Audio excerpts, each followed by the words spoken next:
오늘도 우리 산부 예배드리는 모든 성도들 위해 하나님께서 복 주시고 지켜주시고 은혜와 평강 주시기를 주님의 이름으로 축원합니다. 세상 사람들이 가장 관심 가지고 좋아하고 또 가지기를 원하는 것이 무엇이겠습니까?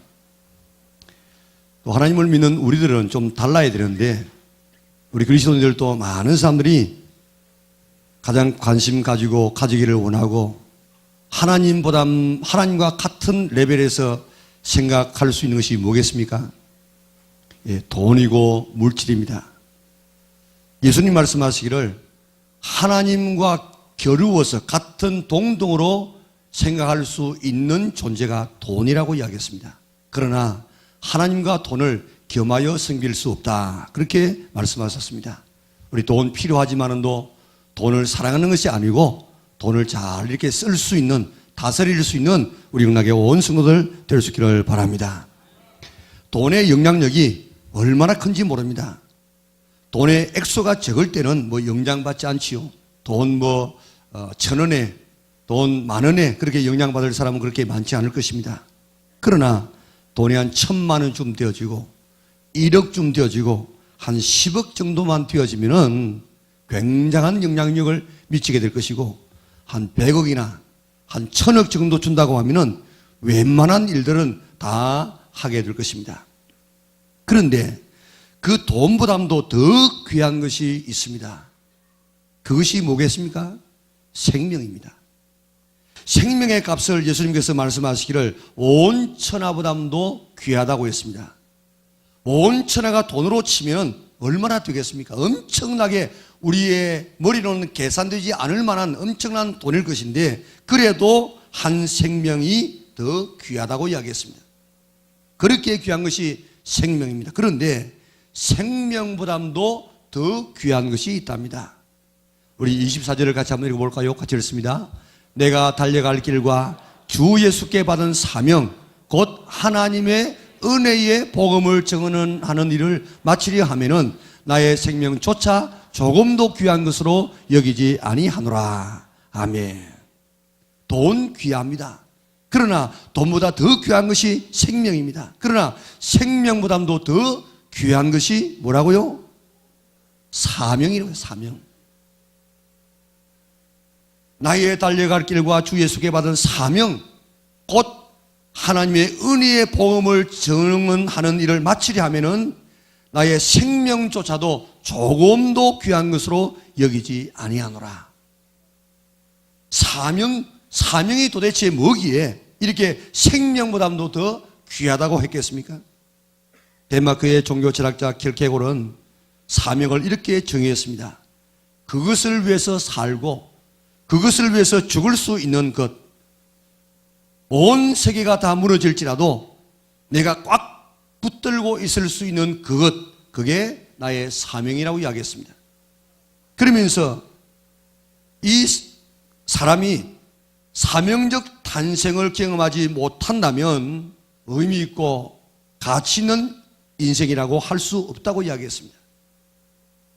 사명을 깨닫고 사명을 따라 살아갈 때에 비로소 사람은 사람이 되어지고 가치 있는 삶을 살게 된다는 것입니다. 소명은 하나님의 부르심입니다. 사명은 하나님께서 부르셔서 맡겨주신 일이요 임무입니다. 생명을 가진 모든 사람은 하나님의 부르심, 소명과 사명이 있습니다. 이것을 발견해야 참 인생의 삶을 살아갈 수가 있다는 것입니다. 그런데 오늘 여러분들이 내가 오늘 이 세상을 살아가면서 나의 사명은 무엇이라고 생각합니까? 사도 바울은 하나님의 부르심을 받았습니다. 하나님의 부름을 받기 전에는 당시 예수님을 믿는다는 것이 이해가 되지 않았습니다.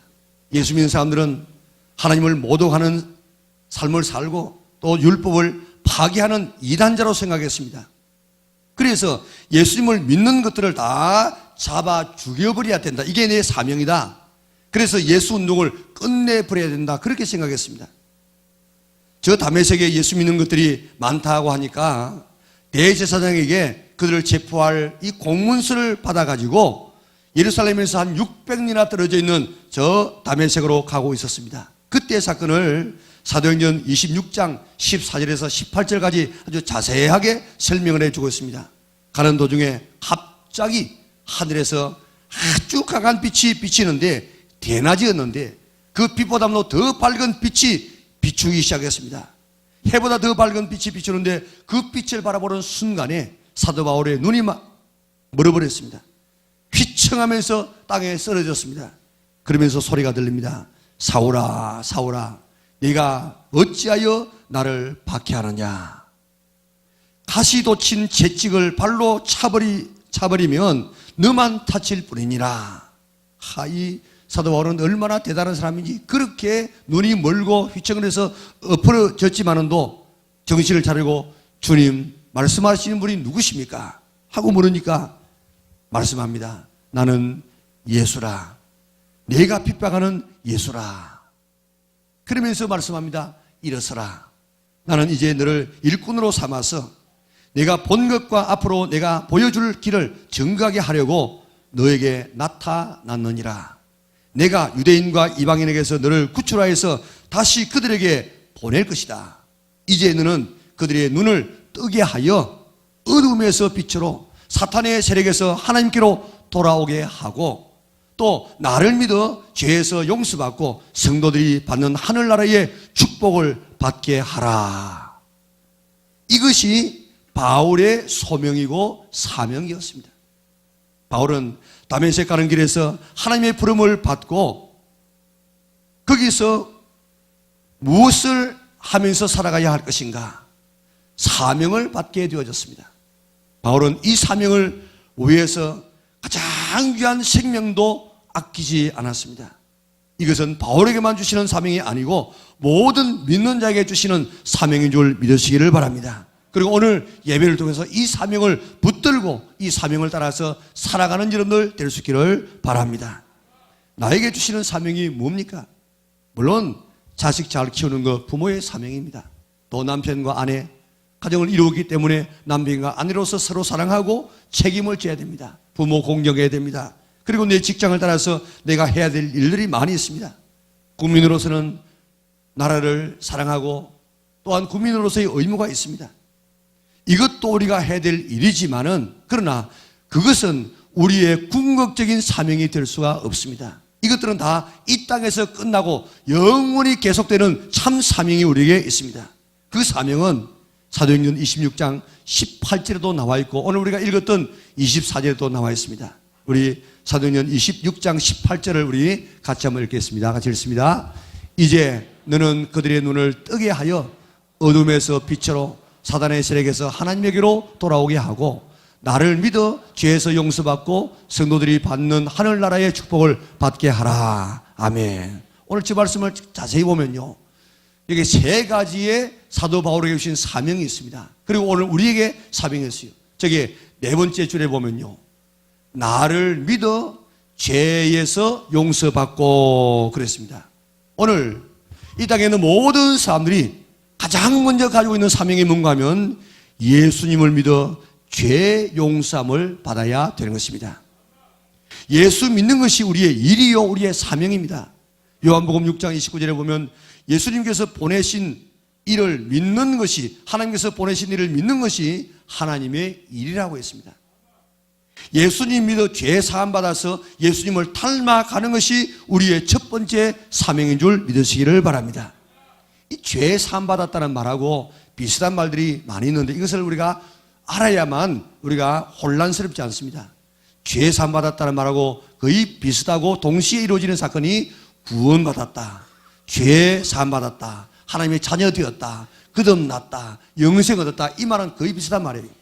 여러분들이 알기 쉽게 손가락으로 이야기해 주면 제일 먼저 구원받았다, 이걸 가지고, 이 손가락 가지고 이는 가르치니까 너 죄 용서받았다, 가장 크니까 이는 하나님의 자녀가 되었다, 이거는 신분이 바뀔 때 이는 가르치지 않습니까? 그래서 이는 거듭났다, 제일 마지막은 영생 얻었다. 이 다섯 가지는 거의 동시적이고 같은 의미입니다. 그렇기 때문에 오늘 우리 이 땅에 태어난 모든 사람이 제일 먼저 해야 될 사명이 뭔가 하면 예수님을 믿어 구원받고 죄사함 받고 하나님의 자녀되고 거듭나고 영생 얻는 것. 그래서 이제 하나님의 자녀가 되었기 때문에 예수님을 닮아가는 것, 이게 첫 번째 우리의 사명인 줄 믿으시기를 바랍니다. 두 번째는 우리 아까 본문을 다시 한번 보겠습니다. 보면 이제 너는 그들의 눈을 뜨게 하여 어두움에서 빛으로 사단의 세력에서 하나님에게로 돌아오게 하고 그랬습니다. 내가 어두움에서 빛으로 사단의 세력에서 하나님에게로 돌아왔기 때문에 이런 처지에 있는 사람을 돌아오게 해야 되는 것입니다. 이것을 우리는 뭐라고 이야기합니까? 전도라고 이야기합니다. 이것을 오늘 본문에는 주 예수께 받은 사명 곧 하나님의 은혜의 복음 증거하는 일이라 그렇게 설명하고 있습니다. 복음 전하는 것이 두 번째 사명입니다. 세 번째 사명은 하늘나라의 축복을 받게 하는 것, 하늘나라의 축복을 준비하게 하는 이것이 세 번째 사명입니다. 왜 모세가 바로의 공주의 아들이 되어져서 그리고 앞으로 왕이 될 것입니다. 그리고 그 애굽의 부하가 얼마나 대단한지 모릅니다. 지금도 여러분들 대형 박물관이나 프랑스의 루블 박물관이나 이런 세계적인 박물관에 가보면요, 저 에집트에서 그저 빼앗아 온 이런 이 보물들이 그게 얼마나 많은지 모릅니다. 그러니까요, 저 이집트의 이 보물은 상상이 안 되는 그런 보물들이 있습니다. 그런데 그런 모든 보화를 다 거절하고 하나님의 백성들과 함께 광야에서 고난받는 길을 택했습니다. 왜 그랬습니까? 하늘의 상을 바라보니까 이 땅에 있는 그 왕되는 것, 애굽의 보화는 아무것도 아니라, 그래서 그것을 다 버리고 하늘의 상급을 따라간 것이 모세의 발걸음이었습니다. 히브리 11장에 보면 초대교회 성도들이 얼마나 예수님 믿으면서 고난당했는지 모릅니다. 거기 보면요, 때로는 고문당하고 때로는 조롱당하고 때로는 채찍맞고 때로는 결박당하고 때로는 감옥에 갇혀서 때로는 돌에 맞아 죽고 때로는 톱에 켜 죽고 때로는 칼에 맞아 죽었습니다. 산과 토굴로 쫓겨다니면서 군핍과 환난과 학대를 받으면서 살았습니다. 왜 그 사람들이 그렇게 살았느냐? 더 좋은 부활, 하늘나라에서 받게 될 그 상급을 바라보았기 때문에 이 땅에 있는 이런 어려움은 조금도 그들을 개의치 않았습니다. 우리의 사명은 하늘의 상급을 준비하는 것입니다. 이 세상의 재물과 부활을 가지고 하늘나라에 가지고 갈 수 없지만은 주님을 위해서 쓰고 땀 흘리고 봉사하고 헌신할 때에 하늘나라의 부활로 환전되어져서 하늘나라에 쌓인다는 사실을 믿으시기를 바랍니다.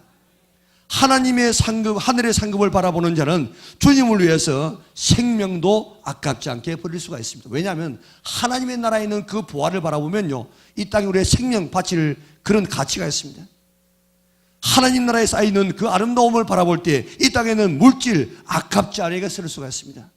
하나님의 나라에서 우리가 누리게 될 그 영광, 그 몸의 부활을 바라보면 이 땅에서 우리의 몸 들이고 헌신하는 것, 땀 흘리는 것 우리는 기쁘게 할 수가 있습니다. 하늘나라에서 영원히 사는 우리의 그 상급을 바라보면 시간을 허비라고 낭비라고 하지 아니하고 가장 좋은 투자라고 생각할 수가 있습니다. 하늘나라에 대한 이런 소망이 없는 자는 생명, 그러면 말할 것도 없고, 하나님의 나라에 대한 이런 소망과 확신이 없는 사람은 하나님을 위해서 우리가 헌신하는 것, 우리 물질 드리는 것, 그런 체면 따라서 할 수밖에 없는 것입니다. 오늘 우리가 이 땅에 살아갈 때에 하나님 나라에서 받을 그 상급을 늘 준비하며 살아가는 것이 우리의 세 번째 사명인 줄 믿으시기를 바랍니다. 사명이 뭐라고 했습니까? 사명. 그것을 위해서 살고 그것을 위해서 죽고 또 우리가 세상이 다 무너져도 끝까지 붙들 수 있는 그것이 사명이라고 했는데, 오늘 우리 그리스도인의 사명이 뭐냐? 오늘 모든 사람의 사명은 첫째로 예수 믿어서 구원받고 예수님을 닮아가는 것. 두 번째는 하나님의 은혜의 복음을 전하는 것. 세 번째는 하늘의 상급을 쌓아가는 것. 이것이 오늘 우리의 사명인 줄 믿으시기를 바랍니다. 한번 따라하겠습니다. 우리의 사명은 예수님 믿는 것, 복음 전하는 것, 하늘의 상급을 쌓는 것, 이것이 오늘 우리의 사명인 줄 믿으시기를 바랍니다. 특별히 그 가운데서 오늘의 말씀에는 하나님의 은혜의 복음 증가하는 사명에 대해서 말씀하고 있습니다. 사실 하나님의 은혜의 복음 전하는 이것이 하늘의 상급을 쌓는 가장 지름길이 되어집니다. 사명이 뭐라고 했습니까? 그것을 위해서 살고 그것을 위해서 죽을 수 있고 온 세상에 다 무너져도 내가 끝까지 붙들 수 있는 그것, 예수 믿는 것이요, 전도하는 것이요, 하늘의 상급을 쌓는 것입니다. 그렇기 때문에 사도 바울의 삶을 가만히 한번 보세요. 그가 예수님 나이하고 아주 비슷합니다. 그래서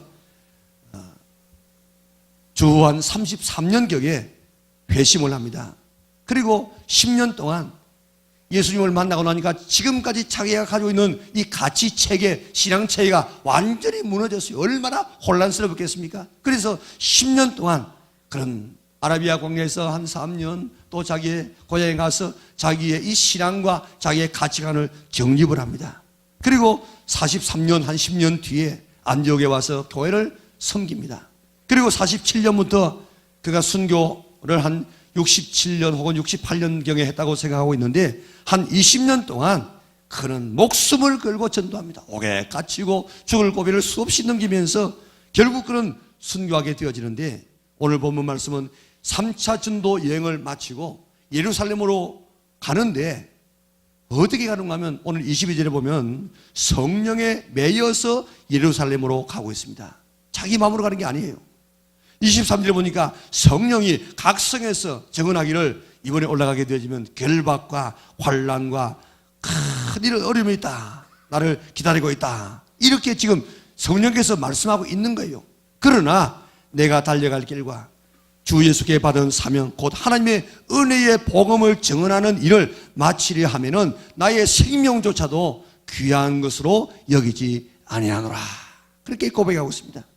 그 예언대로 바울은 예루살렘에 가서 잡혀서 가이사랴의 옥에 갇히게 되어집니다. 딱 옥에 갇혔을 때 절호의 기회가 왔습니다. 아그리빠 왕과 베스도 총독이 그게 찾아왔어요.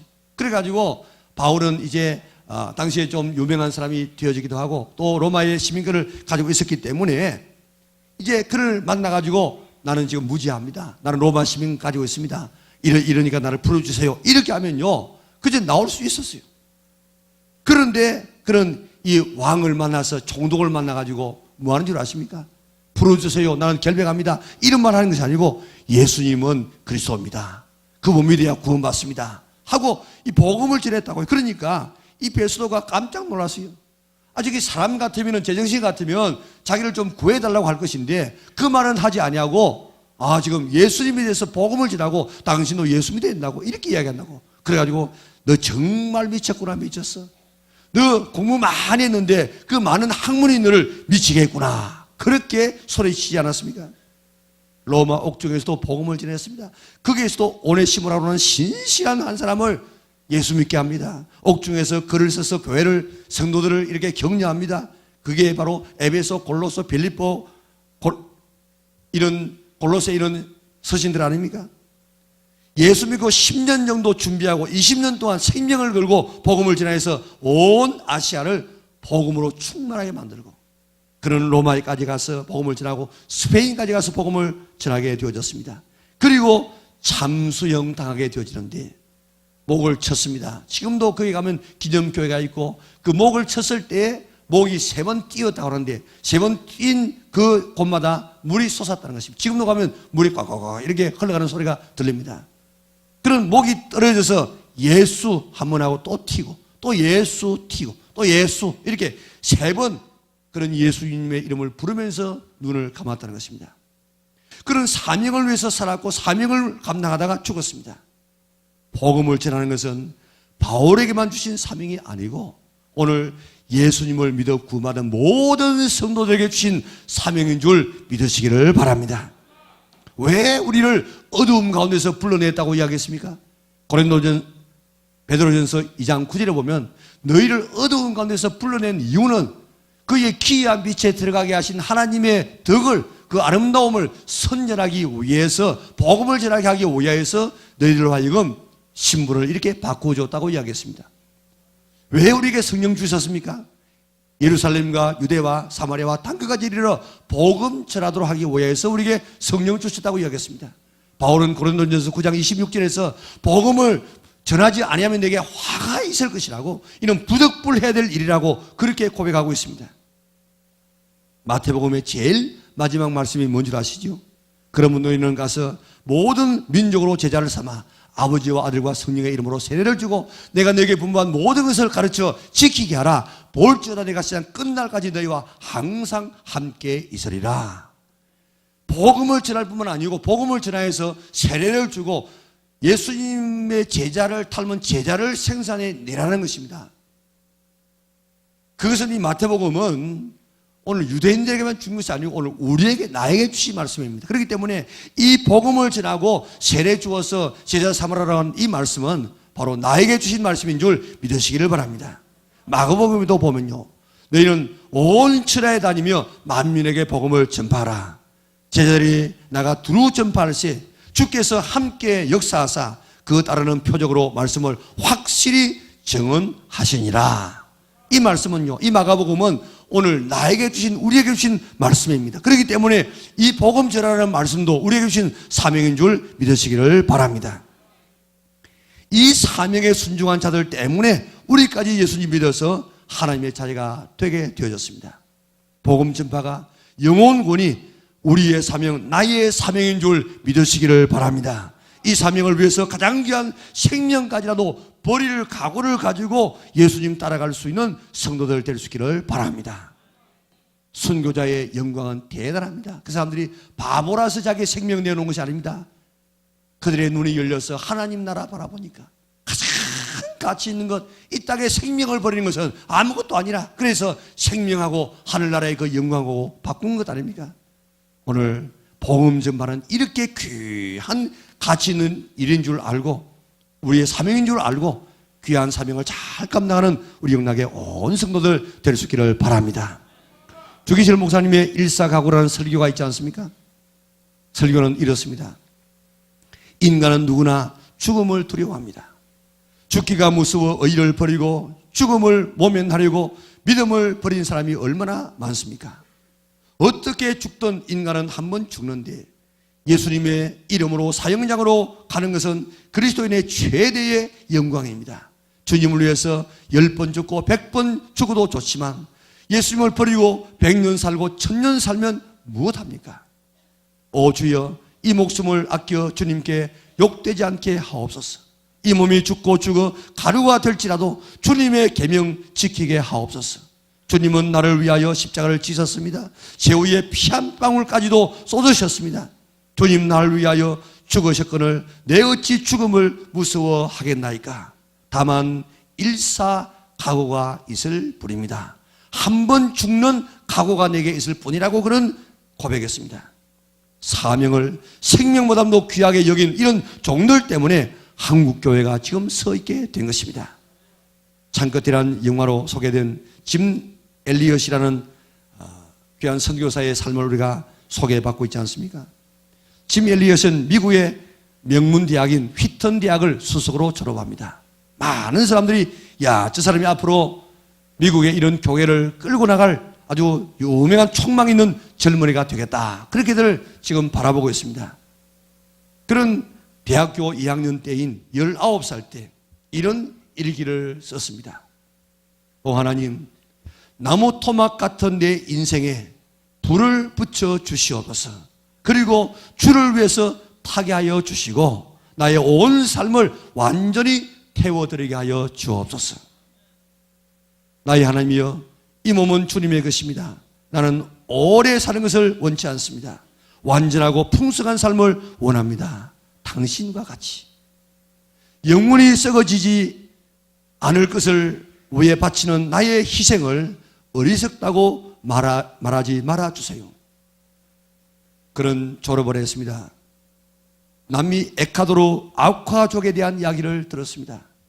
은한 그 에콰도르에 있는 선교사가 와가지고 이야기하기를 에콰도르의 아우카족만큼 이렇게 잔인한 족속이 없다는 것입니다. 아우카 족속은 자기들끼리도 계속해서 죽이고 또 외부인들은 들어오는 쪽쪽 다 죽여서 다른 인디언들도 두려워서 그 부족과 상종을 하지 못한다는 것입니다.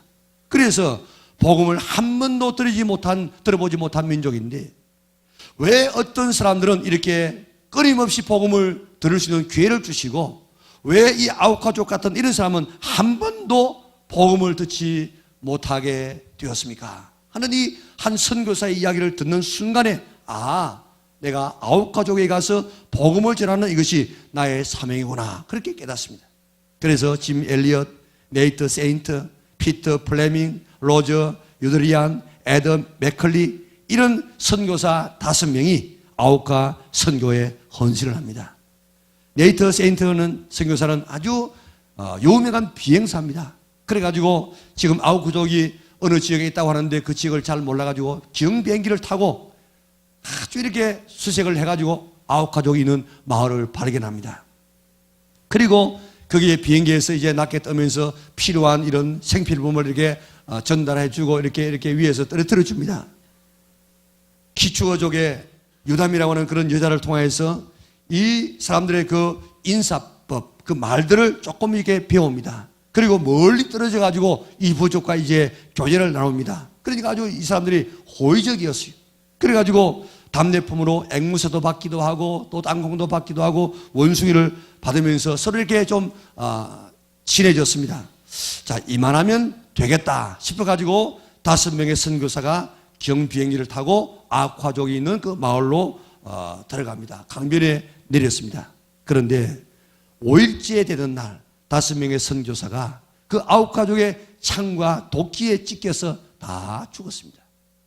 그들의 호주머니에는요 다 방어할 수 있는 권총들이 다 있었습니다. 그러나 그 쓰지 아니하고 그들의 창과 도끼에 무참하게 살해되었습니다. 그때 짐 엘리엇의 나이가 29살이었습니다. 갓 결혼을 하고 아기를 둔 때였습니다. 당시 라이프지와 타임지에서는 그의 죽음을 불필요한 낭비였다 하면서 아주 대서특필했습니다. 그러자 엘리엇의 아내였던 엘리자베스, 당시에 20살이 조금 지난 이런 여자가 기자를 불러서 자청을 했습니다. 내 남편의 죽음이 낭비라고요? 왜 그런 말씀을 하십니까? 나의 남편은 어릴 때부터 이 순간을 위해서 준비했던 사람입니다. 내 남편은 이제야 그 꿈을 이룬 것뿐입니다. 이후로 다시는 내 남편의 죽음을 낭비라고 말하지 마시기 바랍니다 하고 인터뷰를 했습니다. 그런 남편의 유품을 이렇게 정리하는 가운데 남편의 삶의 목표가 무엇인지를 발견했어요. 하나님을 아는 것이 남편의 목표인 것을 알았습니다. 그리고 하나님을 아는 가장 빠른 경로, 바른 경로가 순종을 통해서 하나님을 안다는 것을 이 엘리엇은 알았습니다. 그 순종이 뭐냐? 복음을 전하는 것이다. 그래서 그는 자기의 죽음으로 복음을 전하면서 이것이 순종이라는 사실을 다른 많은 사람에게 알리게 되었다. 그 아내가 그렇게 고백을 했습니다. 그리고 엘리자베스는 남편의 뒤를 따라서 2살밖에 안 되는 자녀를 안고 9가족에게 가서 생명을 걸고 5년 동안 그들을 섬겼습니다. 뒤에 안 사실이었지만 9가족은 여자를 해치는 것은 비겁한 일이라고 생각해서 여자는 해치지 아니하는 그런 풍습이 있었기 때문에 그의 아내가는 들어가서 생명을 유지할 수가 있었습니다. 5년을 섬겼습니다. 안식년이 되었습니다. 떠나는 날 9가족의 추장이 묻습니다. 당신은 도대체 누굽니까? 우리를 어떻게 이렇게 천사와 같이 섬길 수가 있습니까? 그 이유가 뭡니까? 그럴 때 엘리자베스가 이야기합니다. 나는 5년 전 당신들이 죽인 그 남자의 아내입니다. 그러나 하나님의 사랑 때문에 여기에 오게 되어졌습니다. 그 이야기를 들었던 이 9가족들이 얼마나 놀랐겠습니까? 부인의 말을 들은 9가족은 너무너무 감동을 받고 모든 그 부족들이 다 그리스도를 구주로 영접하게 되어졌습니다. 9가족 추장이었던 키모, 엘리엇을 창으로 찔러 죽인 키모 추장은 그 뒤에 10년 후에 목사님이 되었습니다. 그리고 빌리그램 목사님의 집회에 참여해서 간증을 했습니다. 우리들은 그분들에게서 복음을 받고 하나님을 믿게 되었습니다. 그 젊은이들의 희생이 없었다고 하면은 우리는 지금도 우리 동족끼리 죽이고 오는 사람마다 다 죽이는 정말 소망이 없는 사람이 되었을 것인데 그분들의 죽음으로 인하여서 우리들은 예수님을 믿고 생명을 얻고 빛을 보게 되었습니다. 우리도 그들처럼 오래 살기를 원하지 않습니다. 주님처럼 그분들처럼 살기를 원합니다. 선교사가 피살된 지 36년 만인 1992년 6월 11일, 그러니까 지금으로부터 한 20년 전에 아홉 가족이 살고 있는 마을, 티네노라고 하는 그런 마을에 75명의 아홉 가족과 성경 번역사들이 아홉가구로 번역된 신약 성경 봉헌 예배를 드렸습니다. 75명의 아홉 가족 가운데 3명은 직접 5명의 선교사를 살해했던 사람이었습니다. 그 가운데 한 명이 바로 키모 목사님이 되어졌고 그 교회 담임 목사님이었습니다. 짐 엘리엇과 5명의 선교사가 순교한 이후에 그의 지역을 중심으로 해서 수백 개의 교회가 생겨지게 되어졌습니다. 선교사의 아들 중에 한 명은 그 지역에 들어가서 아버지의 뒤를 이어서 선교사역을 지금도 계속하고 있습니다. 선교사들이 순교한 판비치 강에서 순교한 선교사의 자녀 2명이 키모 목사님에게 세례를 받았습니다. 생명보다 사명을 더 귀하게 여겼던 이런 분들 때문에 복음이 오늘 우리에게까지 전파되게 된 것입니다. 생명은 온 천하보다도 더 귀합니다. 그러나 사명은 생명보다도 더 귀합니다. 모든 사람에게 사명은 예수 그리스도를 영접하여서 구원받고 그 구원해 주신 예수님을 닮아가는 이것이 첫 번째 사명인 줄 믿으시기를 바랍니다. 그 예수님을 믿어서 구원받은 사람에게 두 번째 사명은 내가 받은 이 복음을 다른 사람에게 전하는 이것이 우리에게 두 번째 사명이요. 복음을 전하는 것을 생명보다도 더 귀하게 여기는 이런 삶을 살아가야 되는 것입니다. 그리고 이렇게 이 사명을 감당함으로 저 하늘나라의 아름다운 상급을 쌓아가서 영광스럽게 서는 것, 그것이 우리의 세 번째 사명임을 잊지 않기를 바랍니다. 이 사명을 감당하기 위해서 어떻게 살았는지 오늘 17절, 8절, 9절이 계속해서 말씀하고 있지 않습니까?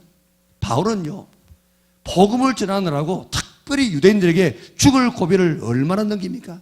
바울을 죽이기 전에는 내가 먹지 않겠다 결사대를 조직한 사람이 40명이나 되었습니다. 그러니까 언제나 죽음이 지금 따라다녔습니다. 그런 악조건 가운데서라도 어떻게 복음을 전했다고 했습니까? 그게 보세요. 모든 겸손과 눈물이며 오래 참고 인내하며 또 주를 섬긴 것과 또 그게 유익한 것은 필요한 것은 뭐 꺼리낌 없이 전했다, 이 말을 주저하지 않고 담대히 전했다, 그렇게 다른 번역에 번역되어 있고요. 또 집집마다 다니면서 전파했다, 그렇게도 번역되고요. 또 빼놓지 않고 성실히 전했다, 그렇게 전하기도 합니다.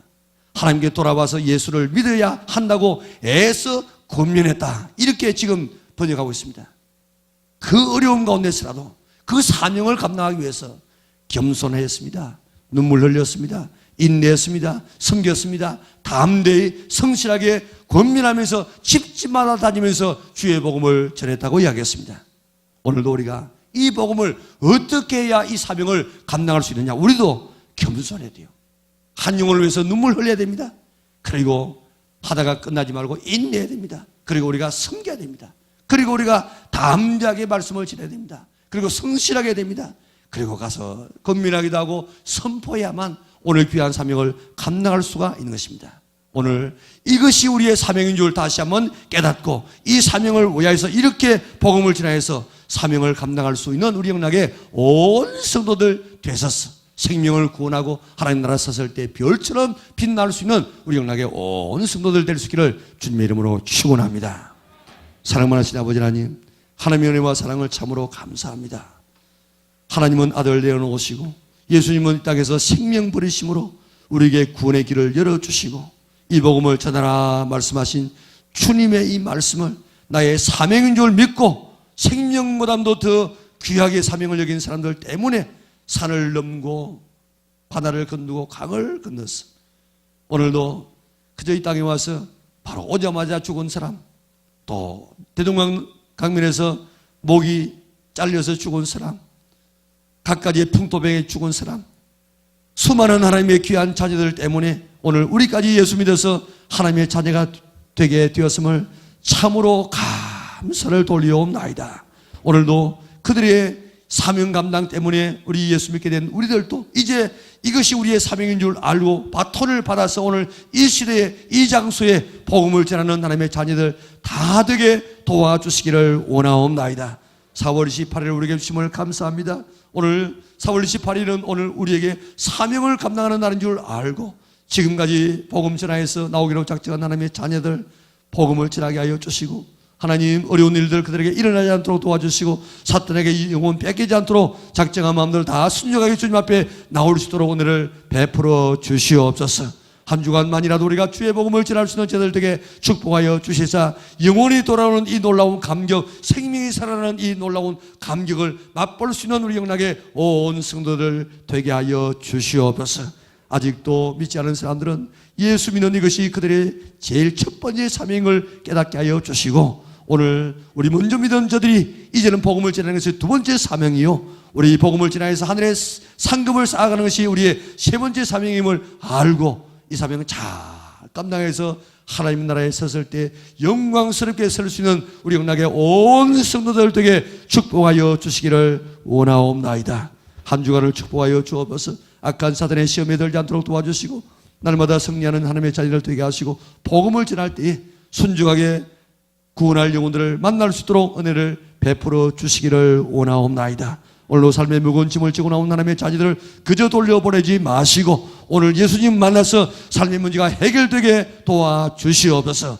예수님은 백문일답이요 예수님 안에는 모든 문제가 해결될 수 있는데 오늘 예수님 만나서 내 인생의 문제를 해결하고 돌아가는 저들 되게 도와주시사 오늘 내가 시장을 떠나도 천국 갈 수 있다는 이런 확신을 가지고 살아갈 수 있는 하나님의 자녀들 되게 하여 주시옵소서. 마음의 염려 걱정을 다 주께서 물리쳐 주시옵소서. 마음의 참는 기쁨을 회복하여 주시옵소서. 구원의 확신을 가지고 살게 하여 주시옵소서. 오늘 우리의 병든 육체를 다 깨끗게 하여 주시사 마음껏 복음을 전할 수 있는 건강한 육체를 허락하여 주시옵소서. 우리의 모든 가난을 다 물리쳐 주시고 남에게 복음을 전할 때 우리가 선물 사가지고 오늘 우리가 선물하면서 복음을 전할 수 있는 그런 넉넉한 경제력을 허락하여 주시옵소서. 그래서 우리의 사명을 잘 감당할 수 있는 영육 간의 모든 환경을 우리에게 허락하여 주시기를 원하옵나이다. 오늘도 예배 속에서 하나님을 만나게 도와주시고 그저 가지고 왔던 문제 가지고 가지 않도록 도와주시고 오늘도 다 해결받고 돌아가는 저들 되게 하여 주시고 그저 이제까지는 마음대로 우리가 살아왔을지라도 이제부터는 이것이 우리의 사명인 줄 알고